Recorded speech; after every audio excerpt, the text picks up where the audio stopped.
ನಾರಾಯಣಂ ಸುರಗುರುಂ ಜಗದೇಕನಾಥಂ ಭಕ್ತಪ್ರಿಯಂ ಸಕಲಲೋಕನಮಸ್ಕೃತಂಚ ತ್ರೈಗುಣ್ಯವರ್ಜಿತಮಜಂ ವಿಭುಮಾದ್ಯಮೀಶಂ ವಂದೇ ಭವಗ್ನಂ ಅಮರಾಸುರಸಿದ್ಧವಂದ್ಯಂ ನಾರಾಯಣಂ ನಮಸ್ಕೃತ್ಯ ನರಂಚೈವ ನರೋತ್ತಮಂ ದೇವೀಂ ಸರಸ್ವತೀಂ ವ್ಯಾಸಂ ತತೋ ಜಯಮುದೀರಯೇತ್. ಧರ್ಮಕ್ಷೇತ್ರೇ ಕುರುಕ್ಷೇತ್ರೇ ಸಮವೇತಾಯುತ್ಸವಃ ಮಾಮಕಾಃ ಪಾಂಡವಾಶ್ಚೈವ ಕಿಮಕುರ್ವತ ಸಂಜಯ.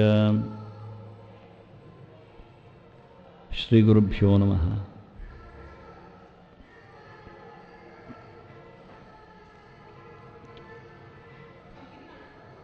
ಕರ್ಮದ ಹರವಿನ ಬಗ್ಗೆ ಕೃಷ್ಣ ಹೇಳುತ್ತಾ ಒಂದೊಮ್ಮೆ ಕರ್ಮವನ್ನೇ ತೊರೆಯುವುದಕ್ಕೆ ತ್ಯಾಗ ಸನ್ಯಾಸ ಅಂತ ಹೇಳುತ್ತಾರಾದರೆ ಕೃಷ್ಣ ಇಷ್ಟು ಸ್ಪಷ್ಟವಾಗಿ ಮುಂದೆ ತನ್ನ ವಾದವನ್ನು ಬೆಳೆಸುವುದಿಲ್ಲ. ಇಲ್ಲಿ ಹೇಳುತ್ತಾನೆ, ನಹಿ ದೇಹಭೃತಾ ಶಕ್ಯಂ ತ್ಯಕ್ತುಂ ಕರ್ಮಾಣ್ಯಶೇಷತಃ ಯಸ್ತು ಕರ್ಮ ಫಲತ್ಯಾಗಿ ಸತ್ಯಾಗೀತ್ಯಭಿಧೀಯತೆ.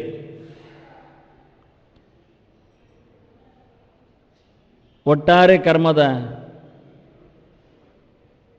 ಹಂದರದಲ್ಲಿ ಈ ಗೆರೆಗೆ ಮಹತ್ವಪೂರ್ಣವಾದಂತಹ ಸ್ಥಾನಮಾನ ಇದೆ. ಬಿಡುವುದು ಅಂದರೆ ಏನು? ಕೃಷ್ಣ ಹೇಳಿದ್ದ, ನನಗೆ ತ್ಯಾಗದಲ್ಲಿ ಇಷ್ಟ ಅಂದ. ಏನು ತ್ಯಾಗ? ಮಾಡುವುದೇ ಬಿಡುವುದೇ? ಕರ್ಮಗಳು ತುಂಬ ಬಗೆಯಲ್ಲಿವೆ. ಕರ್ಮ ಅಕರ್ಮ ವಿಕರ್ಮ ಅಂತಲೂ ಹೇಳಲ್ಪಡುತ್ತದೆ. ನಿತ್ಯಕರ್ಮ ನೈಮಿತ್ತಿಕ ಕರ್ಮ ಕಾಮ್ಯಕರ್ಮ ಅಂತಲೂ ಹೆಸರಿದೆ. ಸ್ವಕರ್ಮ ಪರಕರ್ಮ ಅಂತಲೂ ಇದನ್ನೆಲ್ಲ ನಾವು ನೋಡುತ್ತೇವೆ. ಒಟ್ಟಾರೆ ಮಾಡತಕ್ಕಂಥ ಕ್ರಿಯೆಗೆ ಏನೇನೋ ಹೆಸರುಗಳು, ಧರ್ಮ ಅಂತ ಕೆಲವೊಮ್ಮೆ ಹೆಸರುಗಳು. ತಮ್ಮ ಕೆಲಸ ತಾವು ಮಾಡ್ತಾ ಇದ್ದರೆ ಆಯಿತು ಅಲ್ಲಿ ಅಂತ ಹೇಳುವ ಕೃಷ್ಣ ಹೇಳಿದ್ದಾನೆ. ಹಾಗೆ ಸ್ವೇ ಸ್ವೇ ಕರ್ಮಣ್ಯಭಿರತಃ ಅಂತ ಹೇಳಿಕೊಂಡು ಅವನ ಕೆಲಸ ಕಳ್ಳತನ ಮಾಡ್ತಾ ಇದ್ದಾನೆ, ಚೆನ್ನಾಗಿ ಮಾಡ್ತಾ ಇದ್ದಾನೆ, ಅದರಲ್ಲಿ ಅವನಿಗೆ ಸಿದ್ಧಿಯಾಗಿದೆ. ಅದೇ ಶಬ್ದ ಹೇಳೋದಾದರೆ ಅವನಿಗೆ ಕಳವು ಸಿದ್ಧವಾಗಿ ಬಿಟ್ಟಿದೆ, ಚಮತ್ಕಾರಪೂರ್ಣವಾಗಿ ಕದೀತಾನೆ, ಹೇಗೆ ಬೇಕೋ ಹಾಗೆ. ಅದರಿಂದ ಅವನಿಗೆ ಒಳ್ಳೆಯದಾಯಿತು ಅಂತ ಹೇಳುವುದಾ? ಇಲ್ಲ, ಅವನಿಗೆ ದೇವರ ಎಚ್ಚರ ಇಲ್ಲ, ಆಯಿತು ಅವನು ದೇವರ ಸೇವೆ ಕೊಡ್ತಾನೆ, ಉತ್ಸವ ಕೊಡ್ತಾ ಇದ್ದಾನೆ, ಚೆನ್ನಾಗಿ ಪ್ರತಿ ವರ್ಷ ತಪ್ಪದೇ ಅವನು ಉತ್ಸವವನ್ನು ಕೊಡ್ತಾ ಇದ್ದಾನೆ. ಏನು ಮಾಡ್ತೀರಿ ಈಗ? ಸೇವೆಯನ್ನು ಮಾಡ್ತಾ ಇದ್ದಾನೆ, ಎಲ್ಲ ಧರ್ಮಕರ್ಮವನ್ನು ನಡೆಸಿಕೊಡ್ತಾ ಇದ್ದಾನೆ. ಎಲ್ಲ ಹೀಗೆ. ನೀವು ಕಳ್ಳತನವನ್ನು ಗೊತ್ತಿಲ್ಲದೆ ಎಗರಿಸಿದ್ದು ಅಂತ ಹೇಳ್ತೀನಿ ತಿಟ್ಟುಕೊಳ್ಳುವ, ಗೊತ್ತಿದ್ದೇ ತಗೊಂಡ ಏನು ಮಾಡ್ತೀರಿ ಈಗ? ಗೊತ್ತಿದ್ದೆ ಅವನು ಯಾವುದೊಂದು ಕೆಲಸದಲ್ಲಿದ್ದಾನೆ, ಕೆಲಸ ಮಾಡಿಕೊಡಬೇಕಾದ್ರೆ ಇಷ್ಟು ಕೊಡಬೇಕು ಅಂತ ಹೇಳಿದ್ದಾನೆ, ತಗೊಳ್ತಾನೆ, ಪ್ರತಿಯೊಬ್ಬರ ಹತ್ರ ತಗೊಳ್ತಾನೆ, ಚೆನ್ನಾಗಿ ತಗೊಂಡಿದ್ದಾನೆ. ನೀವು ಅದನ್ನು ಲಂಚ ಹೇಳಿ, ಮೋಸ ಹೇಳಿ, ಏನು ಬೇಕಾದರೆ ಶಬ್ದ ಹೇಳಿ, ಸ್ವೇ ಸ್ವೇ ಕರ್ಮಣ್ಯಭಿರತ, ಅವನ ಕೆಲಸ ಅದು ಮಾಡ್ತಾ ಇದ್ದಾನೆ. ಆ ಕುರ್ಚಿಯಲ್ಲಿ ಯಾವನು ಕೂತರೂ ತಗೊಳ್ತಾನೆ. ಏನು ಮಾಡ್ತೀರಿ ಈಗ? ಎಂತ ಹೇಳ್ತೀರಿ? ಸ್ವೇ ಸ್ವೇ ಕರ್ಮಣ್ಯಭಿರತಃ ಅಂತ ಹೇಳುದ? ಅವನಿಗೆ ಅದು ವಿಹಿತವೇ ಅಲ್ಲವೇ ಕೇಳಬೇಕು ನಾವು. ಸ್ವೇ ಸ್ವೇ ಅಂದರೆ ಸ್ವವಿಹಿತೆ ಅಂತ ಅರ್ಥ. ಅವನಿಗೆ ಚೆನ್ನಾಗಿ ದುಡಿಲಿಕ್ಕಿದೆ, ದೇವರ ಎಚ್ಚರವೇ ಇರಬೇಕಾಗಿಲ್ಲ. ಅವನು ವೈದ್ಯ ಇದ್ದಾನೆ, ಒಳ್ಳೆ ವೈದ್ಯ ಮಾಡ್ತಾನೆ, ರೋಗಿಗಳ ಶುಶ್ರೂಷೆ ಮಾಡ್ತಾನೆ, ಯಾವುದೇ ರೀತಿಯಾದ ಮೋಸ ವಂಚನೆ ಇಲ್ಲದೆ ರೋಗಿಗಳ ತಪಾಸಣೆಗೆ ಇದು ಔಷಧಿ ಕೊಟ್ಟುಕೊಂಡು ಸರಿ ಏನು ಅಂತ ಮಾಡ್ತಾನೆ ಕೇಳುತ್ತೇವೆ ನಾವು. ರೋಗಿ ತನ್ನ ವೈದ್ಯ ವೃತ್ತಿಗೆ ಅವಕಾಶ ಕಲ್ಪಿಸಿದ್ದಾನೆ ಅಂತ ಮಾಡ್ತಾನೋ? ಒಂದು ಪ್ರಶ್ನೆ, ವಿಶ್ಲೇಷಣೆಯಲ್ಲಿ ಪ್ರಶ್ನೆ. ರೋಗಿ ಇಲ್ಲದಿದ್ದರೆ ವೈದ್ಯನ ಕೆಲಸ ಏನು? ವೈದ್ಯನ ಪಾಡೇನು? ಇವನು ಒಳ್ಳೆಯ ರೀತಿಯಿಂದ ವೈದ್ಯ ಮಾಡ್ತಾನೆ, ಶುಶ್ರೂಷೆ ಮಾಡ್ತಾನೆ ಅಂತಲೇ ರೋಗಿ ಬರ್ತಾನೆ. ಇವಿಂದೊಮ್ಮೆ ಹೆಚ್ಚು ದುಡ್ಡು ತಗೊಳ್ತಾನಾದರೆ ನಾಳೆಯಿಂದ ರೋಗಿ ಬರುವುದಿಲ್ಲ. ಇವನು ಮೋಸ ಮಾಡ್ತಾನಾದರೆ ಒಂದೊಂದೂವರೆ ಕೊಟ್ಟು ಇವನನ್ನು ಪರಿತಪಿಸುತ್ತಾನೆ ಅಂತಾದರೆ ಅಲ್ಲಿಯೂ ಬರುವುದಿಲ್ಲ. ಇವನು ಇವತ್ತಿಗೆ ಬೇಕಾದಾಗೆ ಸ್ಪಂದಿಸುವುದಿಲ್ಲ, ಯಾವುದೋ ಹಳೆಯ ವೈದ್ಯ ಮಾಡ್ತಾನಾದರೆ ಬರುವುದಿಲ್ಲ. ಅಂದ ರೋಗಿ ಬರುವಂತೆ ಇವನದ್ದು ಶುಶ್ರೂಷೆ ಬೇಕು ಒಂದಾಯಿತು. ಹಾಗಾದರೆ ಇವನು ರೋಗಿಗೆ ಸ್ಪಂದಿಸುತ್ತಾನೆ, ರೋಗಿ ಇವನಿಗೆ ಬರುವಂತೆ ಇವನಿಗೆ ಆಪ್ತಿ ಇದೆ, ಇಷ್ಟ ಇದೆ. ಬರದಿದ್ರೆ ಏನಾಯ್ತಿತ್ತು? ಯಾಕೆ ಬರಬೇಕಿತ್ತು? ಬರುವ ಬದುಕು ಅವನದ್ದು. ಅವ್ರು ಹೋಗಿ ಬರದೇ ಇದ್ದರೆ ಯಥೋಚಿತವಾದ ಸೇವೆ ಕೊಡುವುದಿಲ್ಲ, ಸೇವೆಗೆ ಇಂತಿಷ್ಟು ದುಡ್ಡು ಅಂತ ಇದೆ, ಅದನ್ನು ಪಡೀಲಿಕ್ಕೆ ಆಗುವುದಿಲ್ಲ, ಅವನ ಬದುಕು ನಿಲ್ತದೆ. ಹಾಗಾದರೆ ಬದುಕಬೇಕು, ಬದುಕಿನಲ್ಲಿ ರೋಗಿಯನ್ನು ತಾನು ಶುಶ್ರೂಷೆಗೆ ಇದ್ದರ ಮೂಲಕ ಕೀರ್ತಿಯನ್ನು ಪಡೀಬೇಕು. ಒಂದೊಂದೇ ಶುರುವಾಯಿತು, ರಾಜಸ ತಾಮಸ ಮುಖಗಳು ಬರಲಿಕ್ಕೆ ಶುರುವಾಗ್ತವೆ. ಇವನು ತನ್ನ ಸೇವೆಗೆ ಮಾಡಿದ ದುಡ್ಡು ಅಂತ ಹೇಳಿಕೊಂಡ್ರೆ ಈ ರೋಗಿಯ ಮೇಲೆ ನೋಡಿದ್ದಾನ? ಕೆಲವು ರೋಗಿಗಳು ಬಡವರು ಇರ್ತಾರೆ, ಕೆಲವರು ಶ್ರೀಮಂತರು ಇರ್ತಾರೆ. ಇವನ ಸೇವೆಯಲ್ಲಿ ಇಷ್ಟು ಅಂತ ಹೇಳಿದರೆ ಉಪಯೋಗಕ್ಕೆ ಬರಲಿಲ್ಲ. ನಾನು ಪ್ರತಿಯೊಬ್ಬರ ಹತ್ರ 100 ತಗೊಳ್ಳೋದು, ಅದರ ಆಚೆ ಹೆಚ್ಚು ತಗೊಳ್ಳುವುದಿಲ್ಲ ಅಂದರೆ ಅದು ತಪ್ಪೇ. 2 ನಿಮಿಷ ಸೇವೆ ಮಾಡಿದವನಿಗೂ 100 ರೂಪಾಯಿ ಆದರೆ, 20 ನಿಮಿಷ ಪರೀಕ್ಷೆ ಮಾಡಿದವನಿಗೆ 100 ಆದರೆ ಹೇಗೆ? ಹಾಗಾದರೆ ನಾನು ಗಂಟೆಗೆ ಇಷ್ಟೊಂದು ತಗೊಳ್ತೇನೆ. ಹಾಗಾದರೆ ಅವನು ಬಡವನಾಗಿದ್ದರೆ ಏನು ಮಾಡುವ? 5 ಗಂಟೆ ಬೇಕಾಗುತ್ತೆ ಅವನ ಪರೀಕ್ಷೆ ಮಾಡಲಿಕ್ಕೆ. ಬಡವೇ ಇದ್ದಾನೆ, ನಂದು ಗಂಟೆಗೆ 100 ರೂಪಾಯಿ ಲೆಕ್ಕ, 500 ಕೊಡು ಅಂದರೆ ಸತ್ತೇ ಹೋಗ್ತಾನೆ ಅಲ್ಲಿ ಅರ್ಧದಲ್ಲಿ. ಆದರೆ ನೀವು ಸ್ವೇ ಕರ್ಮಣಿ ಅಂತ ಹೇಳಿಕೊಂಡು ನಿಮ್ಮ ಕೆಲಸ ಹೇಳಿ ವೈದ್ಯ ಹೇಳಿಕೊಂಡು ದೇವರನ್ನು ಮರೆತು ಸ್ವವಿಹಿತವಾಗಿ ಭಗವಂತನ ಎಚ್ಚರ ಇಲ್ಲದೆ ರೋಗಿಯಲ್ಲಿ ಭಗವಂತ ಇದ್ದಾನೆ, ಅವನಿಗೆ ಖುಷಿಯಾಗಲಿ ಅನ್ನತಕ್ಕ ಯೋಚನೆ ಇಲ್ಲದೇ ಇದ್ದರೆ ಯಾವ ಕರ್ಮದಲ್ಲಿಯೂ ಬೆಲೆಯಾಗುವುದಿಲ್ಲ ಪಡೀಲಿಕ್ಕೆ. ಅದರಿಂದ ಸ್ವೇ ಕರ್ಮಣ್ಯ ಬಿರುದ ಅಂದರೆ ತನ್ನ ಕೆಲಸದಲ್ಲಿ ಅಂತ ಅರ್ಥ ಅಲ್ಲ, ತನಗೆ ಹೇಳಿದ ಕೆಲಸದಲ್ಲಿ ಅರ್ಥ ಅಲ್ಲ, ಯೋಗ್ಯವಾದ ಶಾಸ್ತ್ರೋಕ್ತವಾದ ಕೆಲಸದಲ್ಲಿ ಅಂತ ಅರ್ಥ. ಆಶ್ರಮವನ್ನು ಮೀರಲಿಕ್ಕಿಲ್ಲ, ಜಾತಿ ಧರ್ಮವನ್ನು ಮೀರಲಿಕ್ಕಿಲ್ಲ ಎನ್ನುವ ಅಷ್ಟೇ ಅರ್ಥ ಹೊರತು ಹೇಳಿದ ಕೆಲಸದಲ್ಲೆಲ್ಲ ಇದ್ದವನಾಗುವುದಿಲ್ಲ ಅಂತಾನೆ ಕೃಷ್ಣ. ಅದನ್ನು ತಾನು ಕೃಷ್ಣ ಗಟ್ಟಿ ಹಿಡ್ಕೊಳ್ತಾನೆ ಕರ್ಮ ಸಿದ್ಧಾಂತದ ಒಂದು ಒತ್ತರ್ಥದಲ್ಲಿ. ನಹಿ ದೇಹ ಭೃತಾಶಕ್ಯಂ ಕರ್ತುಂ ಕರ್ಮ ತ್ಯಕ್ತುಂ ಕರ್ಮಾಣ್ಯಶೇಷತಃ ಅಂತಾನೆ. ಎಲ್ಲ ಕೆಲಸ ಬಿಡಲಿಕ್ಕೆ ಯಾರಿಗೂ ಆಗುವುದಿಲ್ಲ ಅಂದ. ಇದನ್ನು ಗಟ್ಟಿಟ್ಕೊಂಡಿದ್ದಾನೆ ಕರ್ಮ ಸಿದ್ಧಾಂತ. ಅಂದರೆ ಕರ್ಮದ ತ್ಯಾಗ ಎನ್ನುವುದು ಇಲ್ಲವೇ ಇಲ್ಲ. ನಿಜವಾಗಿ ಒಟ್ಟು ಕರ್ಮದ ಬಗ್ಗೆ ಮಾತಾಡಿಕೊಂಡು ಹೋದರೆ ಶಂಕರ ಸಿದ್ಧಾಂತ ಬಿದ್ದೋಗ್ತದೆ ಈ ಗೆರೆಯಲ್ಲಿ. ಬೇಕೆಂದಲೇ ಕೃಷ್ಣ ಹೇಳಿದ್ದಾನೆ ಅದನ್ನು. ಏನು ಮಾಡಿದರೂ ಅದನ್ನು ಬದಲಾಯಿಸಲಿಕ್ಕೆ ಆಗುವುದಿಲ್ಲ ಅಂದ. ನಹಿ ತ್ಯಕ್ತುಂ ಅಂದಾನೆ, ಪೂರಾ ಬಿಡಲಿಕ್ಕೆ. ಸರ್ವಾಣಿ ಕರ್ಮಾಣಿ ಅಶೇಷತ ಅಂತಾನೆ. ಅಶೇಷತ ಅಂದರೆ ಎಲ್ಲ ಅಂತ ಅರ್ಥ, ಒಂದೂ ಇಲ್ಲದೆ ಎಲ್ಲ ಕರ್ಮಗಳನ್ನು ತೊರೆಯುವುದು ಅಂದರೆ ಅದು ಆಗುವುದೇ ಇಲ್ಲ. ನಹಿ ಶಕ್ಯಂ, ಯಾರಿಂದ ಆಗುವುದಿಲ್ಲ? ದೇಹಭೃತ ಅಂತಾನೆ. ಅದಕ್ಕೊಂದು ವಿಶೇಷಣ ಆಗ್ತಾನೆ, ಒಂದು ಶಬ್ದ ಹಾಕ್ತಾನೆ. ದೇಹ ಹೊತ್ತವನಿಂದ. ಭೃತ್ ಎನ್ನುವುದು ಹೊರುವುದು, ಬಿಭರ್ತಿ ಇತಿ ಭೃತ್. ದೇಹಂ ಬಿಭರ್ತಿ ಅಂತ, ದೇಹವನ್ನು ಹೊತ್ತವನು ಅಂತ ಅರ್ಥ. ಮತ್ತೇನು ಅರ್ಥ ಇಲ್ಲ ಬೃ ಧಾತುವಿಗೆ. ಬೃಂಜ್ ಭರಣೆ ಅಂತ ಧಾತು, ಸಾಕುವುದು ಅಂತ ಅರ್ಥ. ಇನ್ನು ಹೇಳುವುದಾದರೆ ಹೊತ್ತುಕೊಳ್ಳುವುದು ಅಂದರೆ ನಾವೇನು ಹೊತ್ತುಕೊಂಡಿದ್ದೇವಾ ಅಂದರೆ ನಮಗೆ ಗೊತ್ತಿಲ್ಲ. ಜೀವ ದೇಹವನ್ನು ಹೊತ್ತಿದೆ ಅಂತ ಹೇಳಬಹುದು, ಹೇಳಬಾರ್ದು ಅಲ್ಲ. ಹೇಗೆ ಅಂದರೆ ತಟ್ಟಿರಾಯನನ್ನು ಹೊತ್ತದ್ದು ಅಂತ ಹೇಳೋದಿಲ್ವ ನಾವು? ಹೊತ್ತದ್ದು ಅಂದರೆ ತಲೆ ಮೇಲೆ ಹೊತ್ಕೊಳ್ಬೇಕಾ? ಹೊತ್ಕೊಳ್ಳೋದು ವಿಧಾನ ಒಳಗೋದ್ರೆ ಸರಿ, ಹೊತ್ಕೊಂಡ್ರೆ ಆಯ್ತು. ಒಟ್ಟಾರೆ ಅದನ್ನು ನಡೆಸುವುದು ಅಂತ ಅರ್ಥ ಹೊತ್ತುಕೊಳ್ಳುವುದಕ್ಕೆ. ಅದಕ್ಕೆ ನಾನು ಬೃಂಜ್ ಭರಣೆ ಅಂತ ಧಾತು ಅರ್ಥ ಹೇಳಿ ಪೋಷಣೆಗೈಯುವುದು, ನೋಡಿಕೊಳ್ಳುವುದು, ಸಾಕುವುದು ಅಂತ ಅರ್ಥ ಮಾಡಿದೆ. ಆಯಿತಾ? ಇದರಾಚೆಗೆ ಬೇರೆ ಅರ್ಥ ಮಾಡಲಿಕ್ಕೆ ಆಗುವುದಿಲ್ಲ. ಇಷ್ಟೇ. ದೇಹವನ್ನು ನೋಡಿಕೊಳ್ಳುವವನಿಂದ ಎಲ್ಲ ಕೆಲಸಗಳನ್ನು ಬಿಡಲಿಕ್ಕೆ ಬರುವುದಿಲ್ಲ ಅಂತ ಹೇಳ್ತಾನೆ ಕೃಷ್ಣ. ನಹಿ ದೇಹಭೃತ ಶಕ್ಯಂ ತ್ಯಕ್ತುಂ ಕರ್ಮಾಣಿ ಅಶೇಷತಃ. ಎಲ್ಲ ಕೆಲಸಗಳು, ಒಂದಲ್ಲ ಒಂದು ಕೆಲಸ ಯಾವುದೂ ಇಲ್ಲ ಮಾಡಲಿಕ್ಕೆ ಒಬ್ಬ ದೇಹ ಹೊತ್ತವನಿಂದ ಸಾಧ್ಯವಿಲ್ಲ. ದೇಹ ಹೊತ್ತುಕೊಂಡವನು ಅಂತ ಹೇಳಿಕೊಳ್ಳುವುದು ಒಂದು ವಿಶೇಷವಾಗಿರತಕ್ಕಂತಹ ಯೋಗ್ಯತೆ. ದೇಹವನ್ನು ಹೊತ್ತಿದ್ದಾನೆ, ದೇಹವನ್ನು ಸಾಕ್ತಾ ಇದ್ದಾನೆ, ದೇಹದ ಪೋಷಣೆಯಲ್ಲಿದ್ದಾನೆ, ದೇಹ ಇದ್ದವನಿದ್ದಾನೆ. ದೇಹ ಭೃತ್ ಅಂತ ಕರೆದು ಜೀವನನ್ನು ಗುರುತಿಸಿದ ವಿಧಾನ. ಜೀವನಿಗೆ ಕರ್ಮ ಮಾಡದೇ ಇರಲಿಕ್ಕೆ ಆಗುವುದಿಲ್ಲ. ಎಂತಹ ಜೀವನಿಗೆ? ಪರಮಾತ್ಮನ ಹೊಟ್ಟೆಯೊಳಗಿದ್ದಾನೆ ಜೀವ. ಅಸೃಜ್ಯಾವಸ್ಥೆ ಅಂತ ಹೇಳ್ತೇವೆ ನಾವು. ಸೃಷ್ಟಿಗೆ ಬರಲಿಲ್ಲ, ಸೃಷ್ಟಿಗೆ ಬಂದಿದ್ದಾನೆ ಎನ್ನುವುದು ಅವನಿಗೆ ಗೊತ್ತಿಲ್ಲ, ಇನ್ನೂ ಸೃಷ್ಟಿ ಮಾಡಲಿಲ್ಲ ಅವನನ್ನು. ಅನಂತಾನಂತ ಜೀವರು ಭಗವಂತನ ಉದರದಲ್ಲಿದ್ದಾರೆ. ದೇವರೇನು ಮಾಡ್ತಾರೆ? ಆರಂಭದ ಸೃಷ್ಟಿಯ ಆರಂಭದಲ್ಲಿ ಒಂದಿಷ್ಟು ಜನರನ್ನು ತನ್ನ ಮಡದಿಗೆ ನೀಡ್ತಾನೆ. ಅಲ್ಲಿಂದ ಮುಂದಕ್ಕೆ ಅವಳ ಗರ್ಭದಲ್ಲಿ ಬ್ರಹ್ಮಾಂಡದಲ್ಲಿ ಅದರ ಸೃಷ್ಟಿಯಾಗಲಿಕ್ಕೆ ಉಂಟು. ಇದು ದೇವರ ಕ್ರಮ. ಎಲ್ಲ ಕ್ರಮವಾಗಿ ಸೃಷ್ಟಿ ಅಂದರೆ ಹಾಗೆಯೇ ಒಂದಿಷ್ಟು ಜೀವರಾಶಿಗಳನ್ನು ಪುರುಷ ಸ್ತ್ರೀಯಲ್ಲಿ ಹಾಕ್ತಾನೆ. ಅದರಲ್ಲಿ ಯಾವುದೋ ಒಂದು ಮಾತ್ರ ಅಂಡಾಶಯದೊಳಗೆ ಗಟ್ಟಿಯಾಗಿ ಗರ್ಭದಲ್ಲಿ ತಾನು ಬೆಳೀಲಿಕ್ಕೆ ನಿಲ್ತದೆ. ಇದು ಕ್ರಮ. ಆದರೆ ಭಗವಂತ ಹಾಗಲ್ಲ. ರಮೆಯಲ್ಲಿ ತಾನು ಈ ಬ್ರಹ್ಮಾಂಡದಲ್ಲಿ ಬರಬೇಕಾದ ಜೀವರನ್ನು ಎತ್ತಿ ಹಾಕಿದ್ದಾನೆ.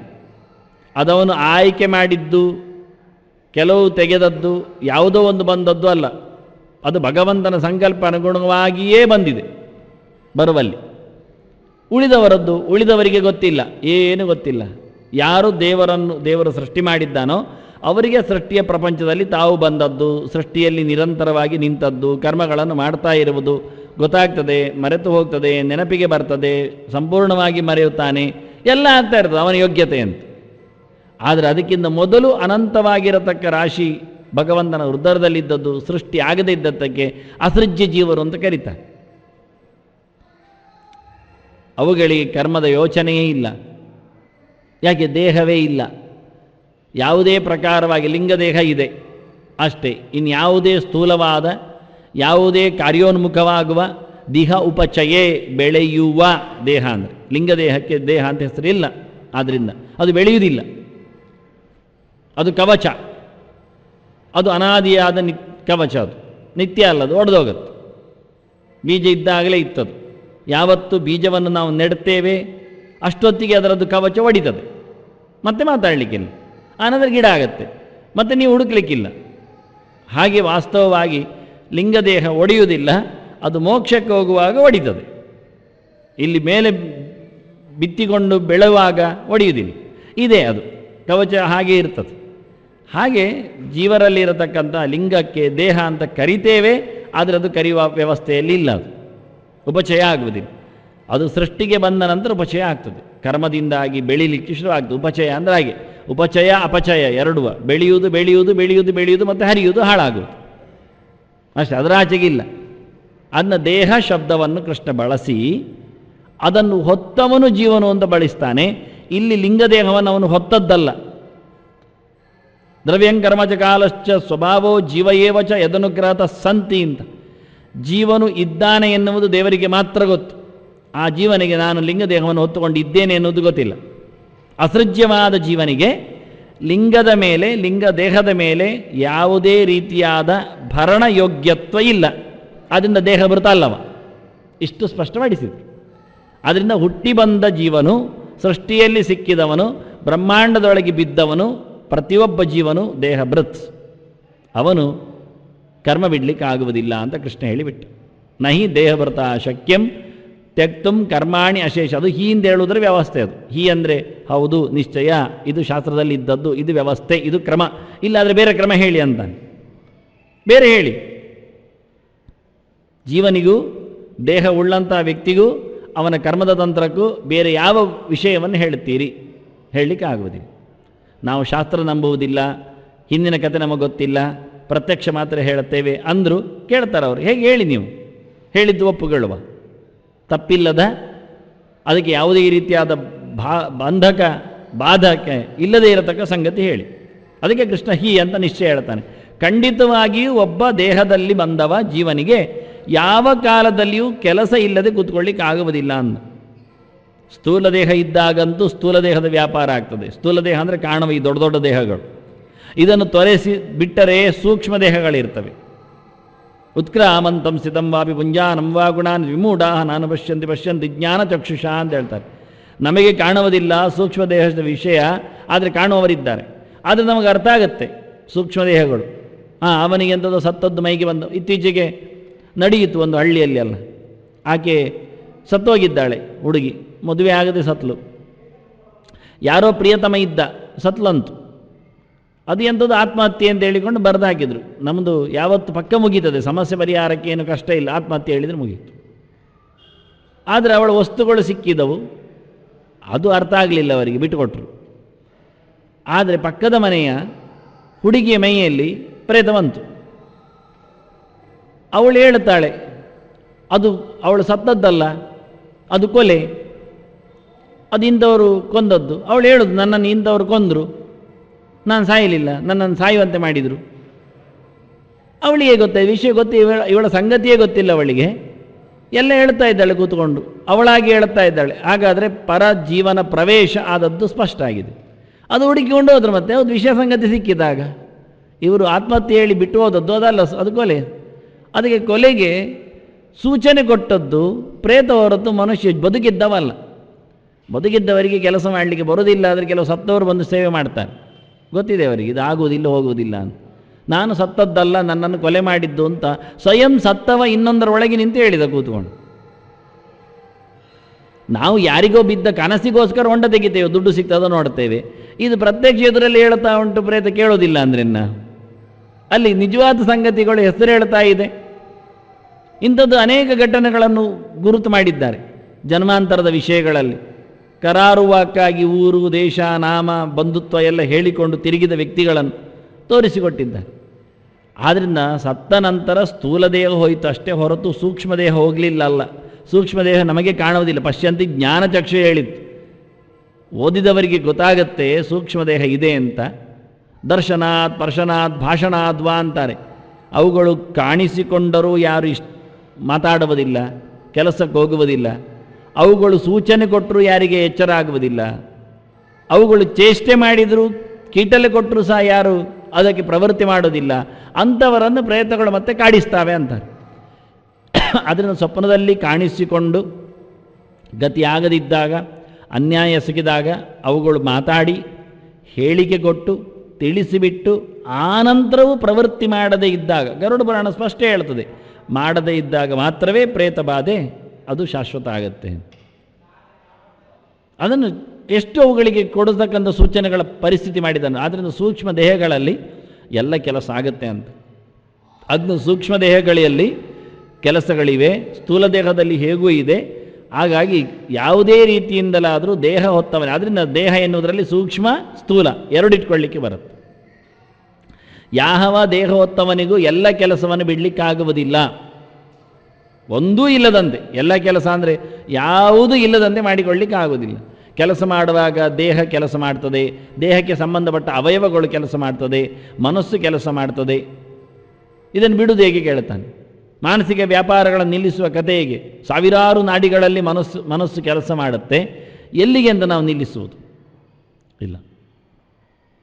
ನಿದ್ದೆಯಲ್ಲಿಯೂ ಸ್ವಪ್ನದ ವ್ಯಾಪಾರಗಳು, ನಿದ್ದೆಯಲ್ಲಿಯೂ ದೇಹದಲ್ಲಿ ಆಗಿರತಕ್ಕಂಥ ಆಹಾರದ ಪರಿಣಾಮಗಳು, ನೆತ್ತರ ಸಂಚಾರಗಳು ಎಲ್ಲಿ ನಿಲ್ಲಿಸ್ತೇವೆ ಅಂತಾನೆ. ಶವಾಸನ ಮಾಡಿ ಎಲ್ಲವನ್ನು ಮರೆತು ಬಿಡಿ, ಕಾಲ ಅಂಗುಷ್ಟದಿಂದ ಶುರು ಮಾಡಿ ತಲೆ ಕೂದಲಿನವರೆಗೆ ಹೋಗಿಬಿಡಿ. ಹೋಗುವುದಿಲ್ಲ. ಹೋಗಿ ಬಿಡಿ ಅಂದರೆ ಎಲ್ಲಿಗೆ ಹೋಗುದು? ಅದರ ಆಚೆಗೆ ಮತ್ತೇನು? ಆಗ ಜೀವ ಯೋಚನೆ ಮಾಡ್ತಾ ಇರ್ತದೆ, ನಾನು ಮಲಗಿದ್ದೇನೆ, ಇನ್ನವರು ವಿಸಿಲ್ ಹಾಕ್ತಾರೆ, ಆಗ ಹೇಳಬೇಕು. ನೋಡಿ, ಆ ಶವಕ್ಕೂ ಎಚ್ಚರ ಉಂಟು. ಹೇಗೆ ವಿಸಿಲಾಗುವ ಹೇಳಬೇಕು ಮತ್ತೆ. ಅದು ನಿಜವಾಗಿ ಉಸಿರು ಬಿಡಿ ಹೇಳಬೇಕು. ಯೋಗದಲ್ಲಿ ಶವಾಸನ ಆಗ್ತಾ ನಿರಾಳಾಗುತ್ತೆ ಮನಸ್ಸು. ನೋಡಿ, ಅಂಗುಷ್ಟದಿಂದ ಕಾಲಗಂಟಿಗೆ ಬಂತು, ಸೊಂಟಕ್ಕೆ ನಿಂತಿದ್ದು, ನಿಜವಾಗಿ ಅಲ್ಲಿನ ನೆತ್ತರ ಸಂಚಾರ ನಿಲ್ಲಬೇಕು, ಕೊರಡಾಗಬೇಕು. ಒಬ್ಬ ಬಡಿಗೆಯಲ್ಲಿ ಬಡಿದ್ರೂ ಗೊತ್ತಾಗಬಾರ್ದು. ಅವು ತುಳಿತಾನಾಗ. ನಂದು ಶವಾಸನ ಆದರೂ ತೊಂದರೆ ಇಲ್ಲ, ನಂದು ದಂಡಾಸನ ಉಂಟು ಹೇಳ್ತಾನೆ, ಮತ್ತೆ ಉಪಯೋಗ ಆಗಲಿಲ್ಲ. ಆದ್ದರಿಂದ ಕೊನೆಗೆ ಮಲಗಿದ್ದವನಿಗೆ ತಲೆ ಯೋಚನೆಯನ್ನು ಬಿಟ್ಟು ಉಸಿರು ಬಿಡಿ ಹೇಳಬೇಕು, ಶ್ವಾಸೋಚ್ಛ್ವಾಸ ನಿಲ್ಲಿಸಬೇಕು. ಅದಾಗತ್ತಾ? ಅದಾಗ್ತದೆ. ಆದ ನಂತರ ಮತ್ತೆ ಒಳಗೆ ಸೇರುವುದಿಲ್ಲ ಅಷ್ಟೆ. ಒಂದು ಸರ್ತಿ ಯಾವತ್ತು ಶ್ವಾಸ ಹೊರಗೋಗುತ್ತೋ ಯಾವತ್ತೂ ಹಾಗೆ. ಹುಟ್ಟುವುದು ಅಂದರೆ ಶ್ವಾಸವನ್ನು ಎಳೆದೊಯ್ಯುವುದು, ಒಳಗೆ ಉಸಿರನ್ನು ಎಳೆಯುವುದು, ಗಾಳಿಯನ್ನು ಎಳೆಯುವುದು. ಮೊದಲು ನಾವು ಬಂದದ್ದು ಪ್ರಾಣದೇವರ ಆಸ್ವಾದಕ್ಕೆ, ಕೊನೆಗೆ ಹೋಗುವುದು ಪ್ರಾಣದೇವರು ಹೊರಗೆ. ಅದು ಅಲ್ಲಿ ಮುಗಿಯಿತು. ಉಸಿರು ಹೋಯಿತು ಅಂದರೆ ಉಸಿರು ಎಳೆದು ಸಾಯುವುದಿಲ್ಲ, ಉಸಿರು ಬಿಟ್ಟು ಸಾಯುವುದು. ಉಸಿರು ಎಳೆದು ಬದುಕುವುದು, ಉಸಿರು ಬಿಟ್ಟು ಸಾಯುವುದು. ಕ್ರಮ ಹಾಕಿ ಮುಗಿದೋಯ್ತು. ಟೈರ್ ಪಂಚರ್ ಆಯಿತು ಅಂತ, ಗಾಳಿ ಹೋಯಿತು ಅಂದರೆ ಟೈರ್ ಪಂಚರ್ ಆಯಿತು. ಇನ್ಯಾವ ನಾಡಿಯೂ ಕೆಲಸ ಮಾಡುವುದಿಲ್ಲ. ಪ್ರಧಾನವಾದಂಥ ನಾಡಿಯಲ್ಲಿದ್ದ ಭಗವಂತ ಮತ್ತು ಪ್ರಾಣ ಹೊರಟೋದ ಅಂದರೆ ಉಳಿದ ಯಾವ ನಾಡಿಗಳು ಎಲ್ಲ ಅದಕ್ಕೆ ಲಿಂಕ್ ಸಿಕ್ಕಿಸಿಕೊಂಡಿದೆ, ಅದನ್ನು ಎಲ್ಲವೂ ಸಹ ಹೋಗಿಬಿಡ್ತದೆ, ಉಪಯೋಗಕ್ಕೆ ಬರುವುದಿಲ್ಲ. ಉಪಯೋಗ ಮಾಡತಕ್ಕಂಥ ಪ್ರಧಾನವಾದ ನಾಡಿಯ ಕೆಲಸ ಮಾಡುವುದಿಲ್ಲ ಅಂದರೆ ಉಳಿದವುಗಳು ತಮ್ಮ ಕೆಲಸವನ್ನು ನಿಲ್ಲಿಸ್ತವೆ. ಅದನ್ನು ಎಲ್ಲ ಮಲಗಿದ್ದಾಗಲೂ ನೀವು ಪ್ರಾಣಾಯಾಮ ಮಾಡಿದಾಗಲೂ, ಪ್ರಾಣಾಯಾಮವನ್ನು ಅಂದರೆ ಪ್ರಾಣಾಯಾಮ ಅಂದರೆ ಪ್ರಾಣದಾಯಾಮ, ಉಸಿರು ನಿಲ್ಲಿಸಿದರೂ ಉಸಿರು ನಿಲ್ಲಿಸುವ ಕೆಲಸ ಮಾಡ್ತಾ ಇದ್ದೀರಿ ಅಷ್ಟೇ. ಸಮಾಧಿ ಸ್ಥಿತಿಯಲ್ಲಿದ್ದರೂ ನೀವು ಭಗವಂತನ ಧ್ಯಾನದಲ್ಲಿ ಇದ್ದೀರಿ ಅಷ್ಟೇ. ಭಗವಂತನ ನಿರಂತರವಾದ ಚಿಂತನೆಯಲ್ಲಿ ಜೀವರತನಾಗಿದ್ದಾನೆ. ಇನ್ನೇನು ಹೇಳು? ಅದನ್ನ ನಹಿ ದೇಹಭೃತಾ ಶಕ್ಯಂ ತ್ಯಕ್ತುಂ ಕರ್ಮಾಣಿ ಅಶೇಷತಃ ಅಂತ. ಸರ್ವಾತ್ಮನ ಕೆಲಸ ಇಲ್ಲದೆ ಒಬ್ಬ ಇರಲಿಕ್ಕೆ ಸಾಧ್ಯವೇ ಇಲ್ಲ. ಹಿಂದೆ ಹೇಳಿ ಆಗಿದೆ. ಶರೀರ ಯಾತ್ರಾಪಿ ಚ ತೇತ್ ನ ಪ್ರಸಿದ್ಧೇದ್ ಅಕರ್ಮಣಃ ಅಂದ. ನಾನು ಏನು ಮಾಡುವುದಿಲ್ಲ ಅಂತ ಒಬ್ಬ ಕರ್ಮತ್ಯಾಗ ಮಾಡಿದ್ದಾನೆ, ಕರ್ಮಂದಿ ಇದ್ದಾನೆ, ಸನ್ಯಾಸಿ ಇದ್ದಾನೆ, ಅವನು ಯಾವುದೇ ಕೆಲಸ ಇಲ್ಲ ಹೇಳಿಕೊಂಡು ಕೂತ್ರೆ ಅಯ್ಯ ಶರೀರ ಯಾತ್ರೆ ಆಗುವುದಿಲ್ಲ ಅಂದ. ಇದು ಶರೀರ ಎನ್ನುವುದೊಂದು ಯಾತ್ರೆ, ನಿತ್ಯ ಜಾತ್ರೆಯಲ್ಲಿ ಉಂಟದು. ಅದಕ್ಕೆ ಬೇಕಾದಾಗಿ ಹೋಗಬೇಕು, ಬರಬೇಕು, ತಿನ್ನಬೇಕು, ನೋಡಬೇಕು, ಎಲ್ಲ. ಏನು ಮಾಡುವುದಿಲ್ಲ ಅಂದರೆ ಗಾಳಿಯ ಸೇವನೆ ಆಗ್ತದೆ, ಅದರಿಂದಾಗಿ ಬದುಕಿರ್ತಾನೆ, ನೋಡ್ತಾನೆ, ಏನನ್ನಾದರೂ ನೋಡ್ತಾನೆ, ಕಣ್ಣು ಮುಚ್ಚಿ ಆದರೂ ದೇವರನ್ನು ನೋಡಲಿಕ್ಕೆ ಇಷ್ಟಪಡ್ತಾನೆ. ಅದನ್ನ ಶರೀರದ ಯಾತ್ರೆ, ಅದು ಶರೀರ ಅಂದ. ಶರೀರ ಅಂದರೆ ಶಯಣೆ ಅಂತ, ಅಥವಾ ಹಿಂಸಾಯಾಮ್ ಅಂತ, ನಾಶ ಆಗುವಂಥದ್ದು ಅಂತ. ದೇಹ ಅಂದರೆ ಬೆಳೆಯುವಂಥದ್ದು, ಶರೀರ ಅಂದರೆ ನಾಶ ಆಗುವಂಥದ್ದು.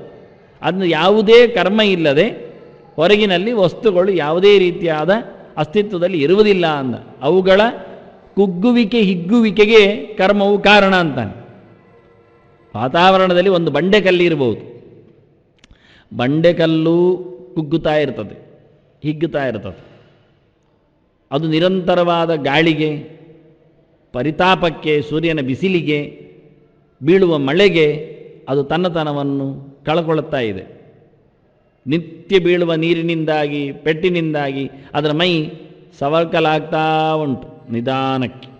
ಮೇಲಿನ ಅತೀ ಸೂಕ್ಷ್ಮವಾದ ಕಣಗಳು ಅಲ್ಲಿಂದ ಜಾರ್ತಾ ಇವೆ, ಆಗಲೇಬೇಕು. ಓಜೋನು ಪರದೆ ಹರಿಯುತ್ತಾ ಇರುವ ಹಾಗೆ 20 ಮೈಲು ದಪ್ಪದ ಓಜೋನು ಪರದೆ ಹರಿಯುತ್ತಾ ಇದ್ದೇನೆ. ಹಾಗೆ ನಿರಂತರವಾಗಿ ಅಂಥ ಓಜೋನ್ ಪರದೆಗೇನೆ ಪೆಟ್ಟು ಬೀಳುತ್ತೆ.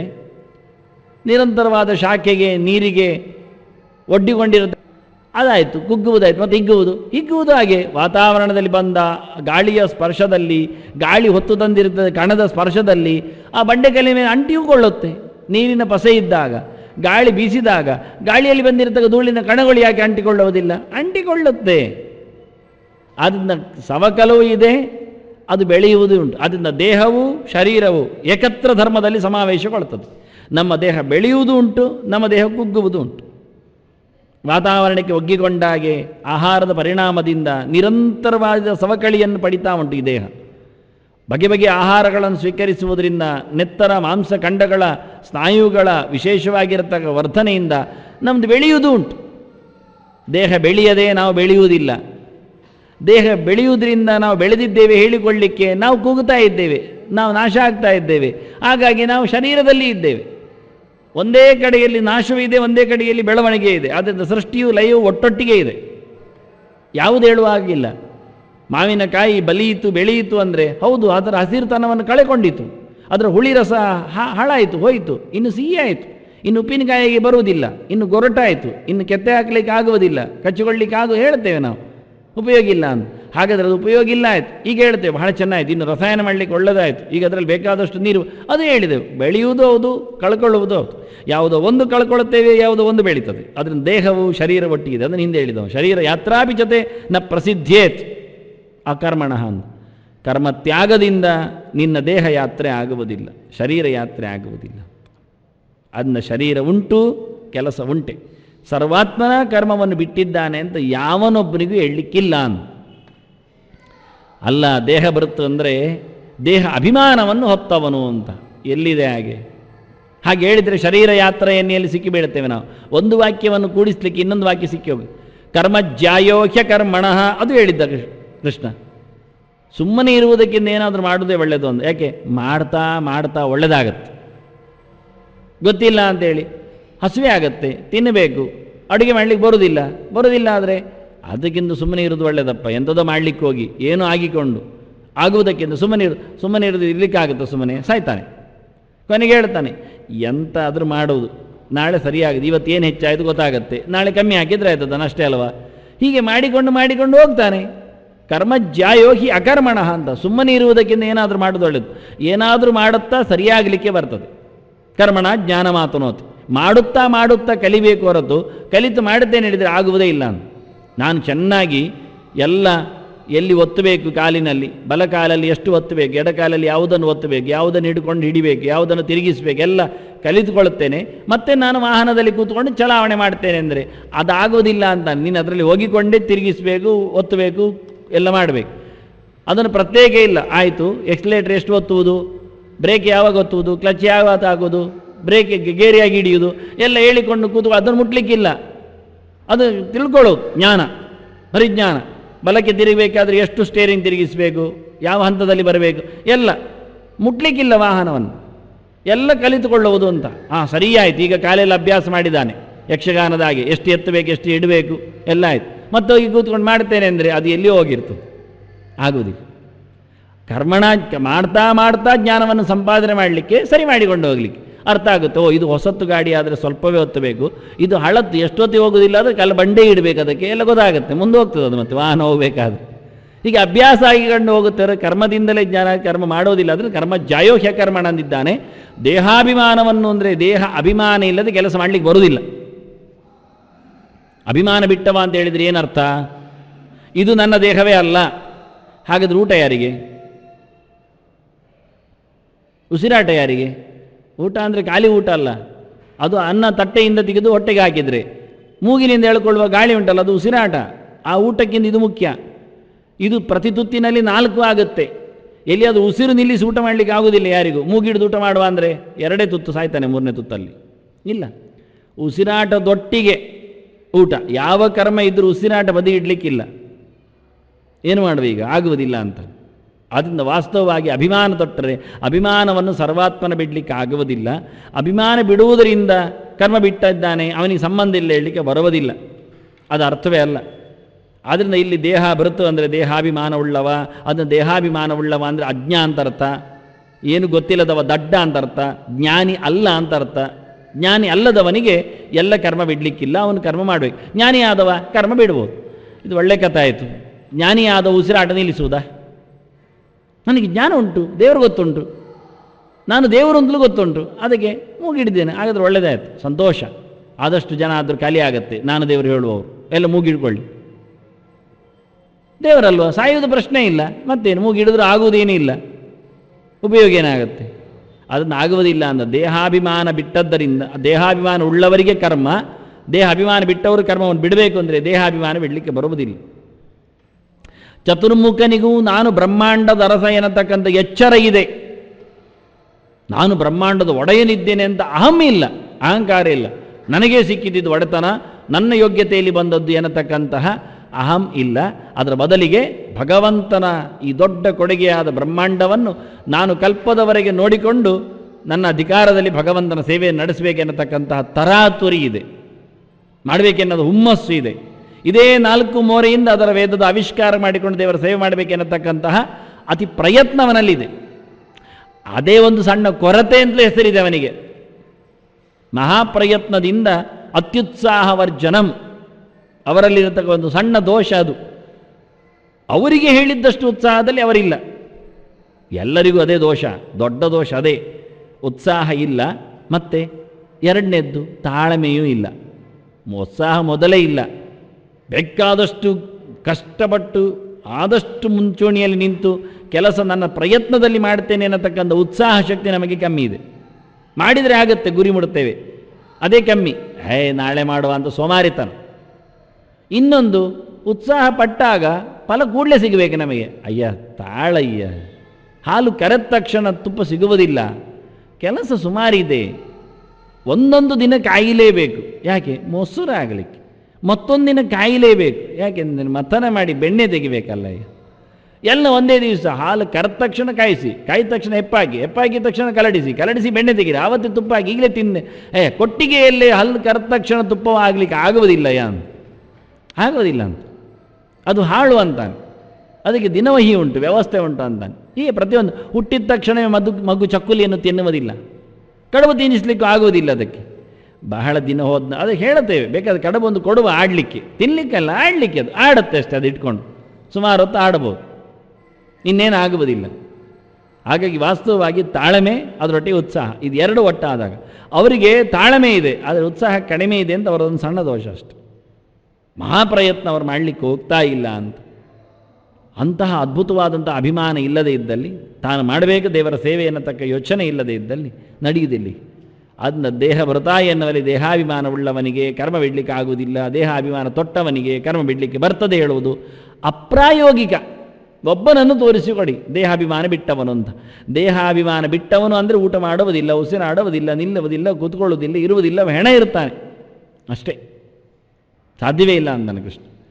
ಹಾಗಾದರೆ ತ್ಯಾಗದ ಬಗ್ಗೆ ನಿನ್ನದು ಎಂಥದ್ದು ಹೇಳಿದ್ದು ಕೇಳಿದರೆ, ಎಷ್ಟು ಕರ್ಮಫಲ ತ್ಯಾಗಿ ಸತ್ಯಾಗಿ ತ್ಯವಿದೀಯತೆ ಅಂದ. ನಾನು ಹೇಳ್ತಾ ಇದ್ದೇನೆ, ಅದನ್ನೇ ಹೇಳುತ್ತೇನೆ, ಇನ್ನೂ ಅದೇ ಹೇಳುತ್ತೇನೆ ಅಂದ.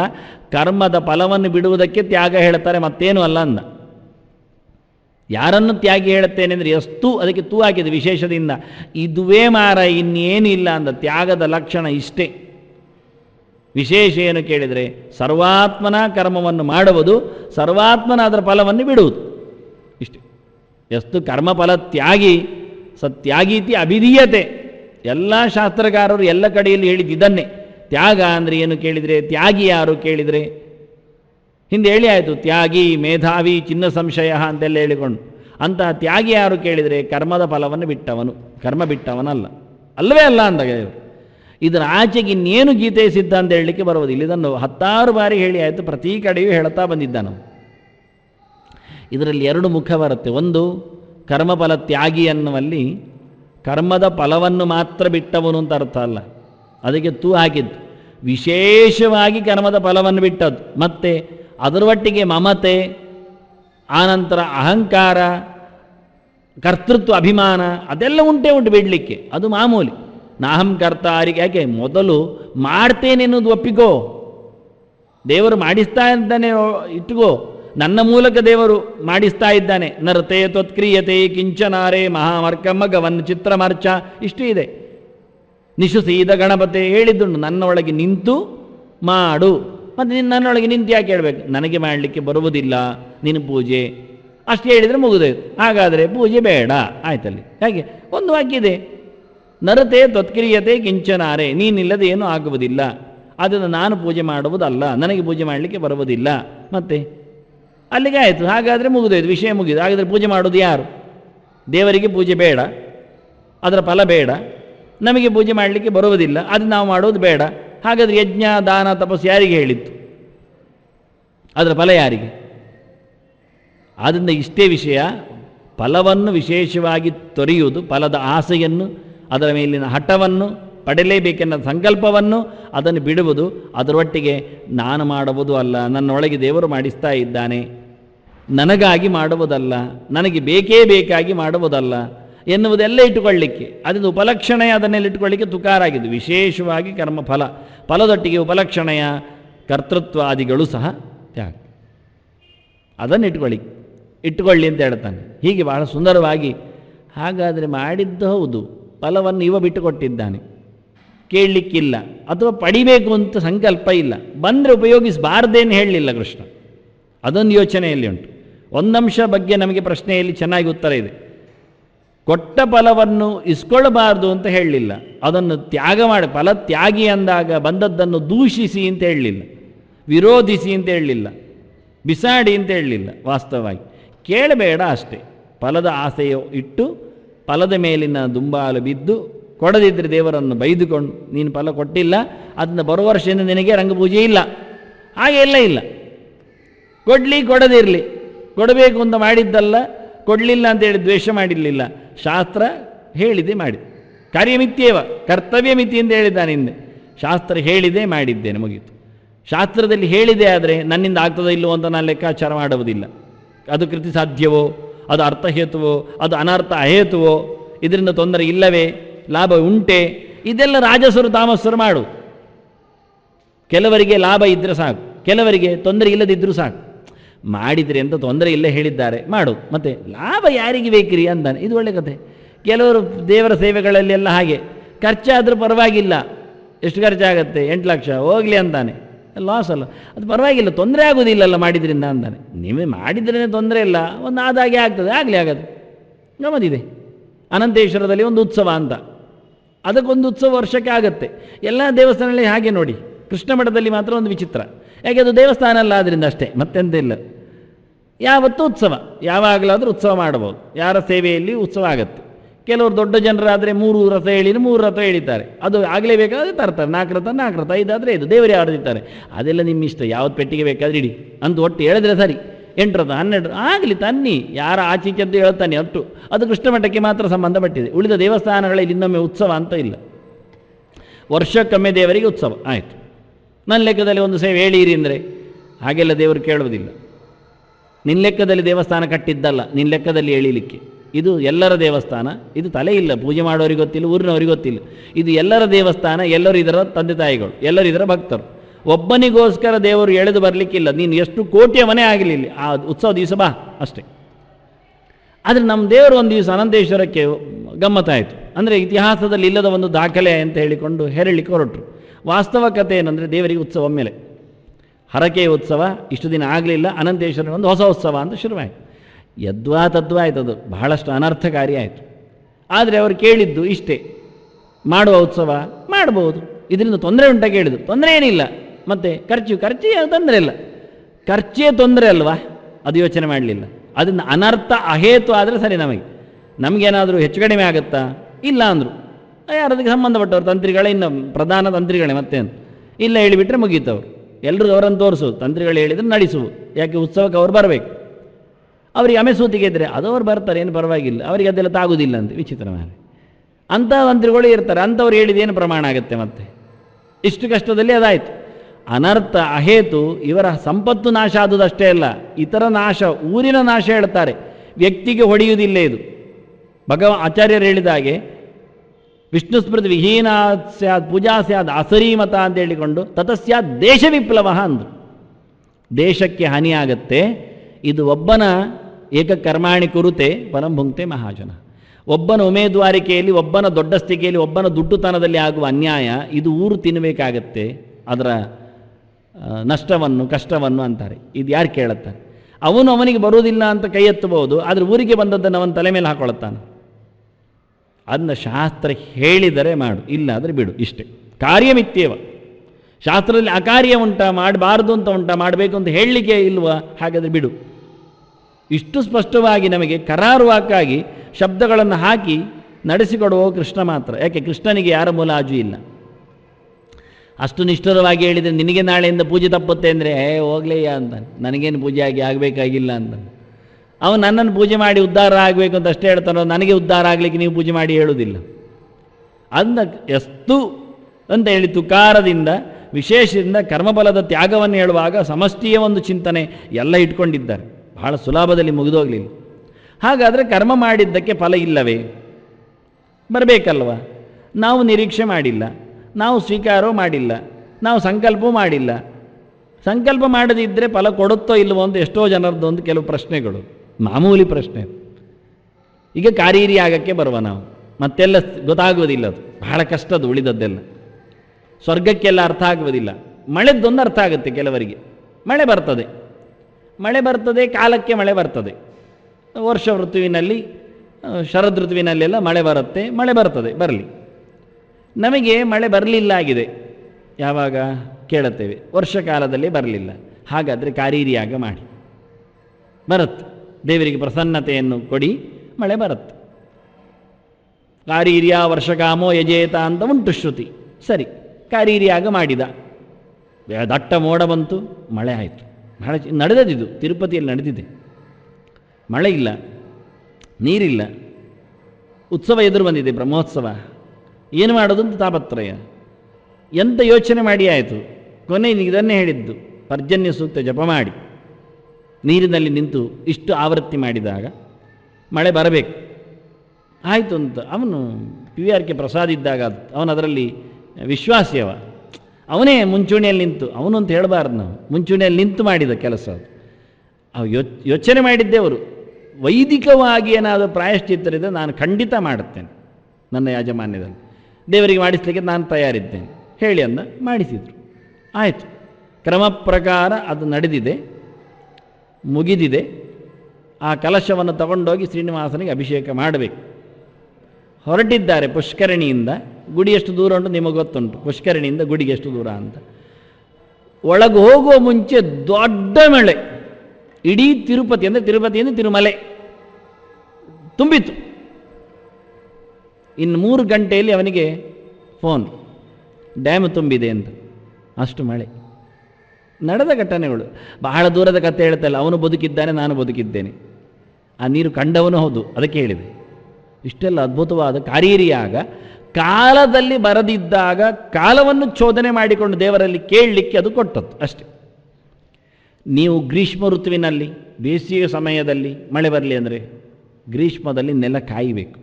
ವೈಶಾಖ ಮಾಸದಲ್ಲಿ ನೆಲ ಕಾದರೆ, ಬಿರುಕು ಬಿಟ್ಟರೆ, ಮಣ್ಣು ಸುಡುವಾದರೆ ಬಿತ್ತಿದ್ದು ಬೆಳೆ ಚೆನ್ನಾಗಿ ಆಗುತ್ತೆ. ಅದು ಕ್ರಮ. ನೀರು ಬಂದಾಗ ನೀವು ಬೇಸಿಗೆ ಕಾಲದಲ್ಲಿ ನೀರು ಬೀಳಲಿಕ್ಕೆ ಹೇಳಿದರೆ ನೆಲ ಹಾಳಾಗಿ ಹೋಗುತ್ತೆ, ಮುಂದೆ ಬಿತ್ತಿದ್ದರಲ್ಲಿ ಬೆಳೆ ಬರುವುದಿಲ್ಲ, ಊಟ ಕಮ್ಮಿ ಆಗುತ್ತೆ, ಒಂದಕ್ಕೊಂದು ಮಾತ್ರ ಸಿಗುತ್ತೆ, ಒಂದಕ್ಕತ್ತು ಸಿಗುವುದಿಲ್ಲ ಬೆಳೆ.